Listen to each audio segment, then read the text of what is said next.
வெற்றி பெறுவதற்காக வருவதில்லை, வாழ்நாள் முழுவதும் மறக்க முடியாத நினைவாக இருப்பதற்காகத்தான் வருகிறது. ஒரு பஸ் ஸ்டாப்பில் அவன் அவளை முதல் முறையாகப் பார்த்தான். தினமும் பார்வை மட்டும்தான். ஆனால் 2 மனசுகளும் பேசிக்கொண்டே இருந்தது.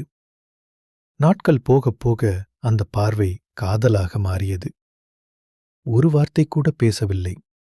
ஒரு நாள் அவள் வராமல் போய்விட்டாள். அவன் காத்திருந்தான். நாட்களும் மாதங்களும் வருடங்களும் கடந்தன. ஆனால் அவள் திரும்பி வரவில்லை. வருடங்கள் கழித்து அவர்கள் மீண்டும் சந்தித்தார்கள். ஆனால் அப்போது இருவருக்கும் வேறு வாழ்க்கை இருந்தது. அவர்கள் சேரவில்லை. ஆனால் அந்த காதல் இந்த உலகத்தில் யாராலும் மறக்க முடியாத ஒரு நினைவாகவே இருந்தது. சில காதல்கள் வெற்றி பெறுவதற்காக வருவதில்லை, வாழ்நாள் முழுவதும் மறக்க முடியாத நினைவாக இருப்பதற்காகத்தான் வருகிறது.